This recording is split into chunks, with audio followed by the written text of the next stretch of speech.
Hey there, Nick Jacobi here, PJ Master Golf Professional. This week we've got into that full shot, that 150-yard shot or so, okay? Most of us, it's at that 9, 8, 7, 6 iron. So let's go over a couple things, especially some pre-shot stuff, what we can do to make sure we're maximizing and hitting our irons the best, okay? So let's talk setup first off, okay?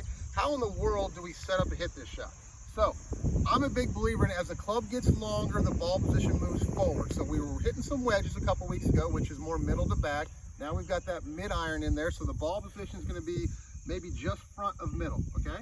Now from there, do you think we should have a little shaft lean at address? Of course we should, because we want to make sure when we make contact that shaft is leaning towards the target at impact, so we want to start in a similar position, okay?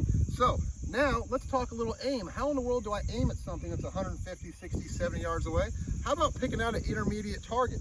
Picking out something that's no more than a step or two directly in front of your ball that's in line with your long-term target. It's a lot easier to aim at something that is right in front of you rather than something that's a long ways. Now into the swing, keeping it real simple, two things. On your backswing, I like to see minimal hip turn, just like this, with a big shoulder turn, creates a lot of torque. And then as we're coming downward, making sure we're compressing the golf ball, getting in a good position like this, and making sure we release our back foot.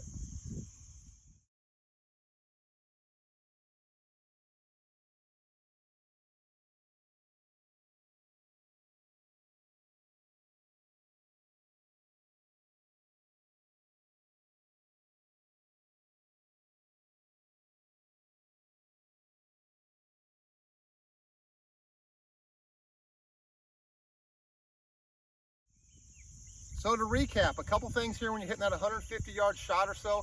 Setup, make sure our ball position is correct, probably just front of middle.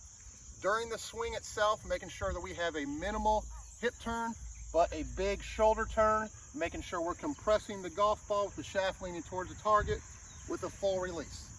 Next week, we're working back farther. We're getting that 175-yard range, which is a longer iron, possibly a hybrid.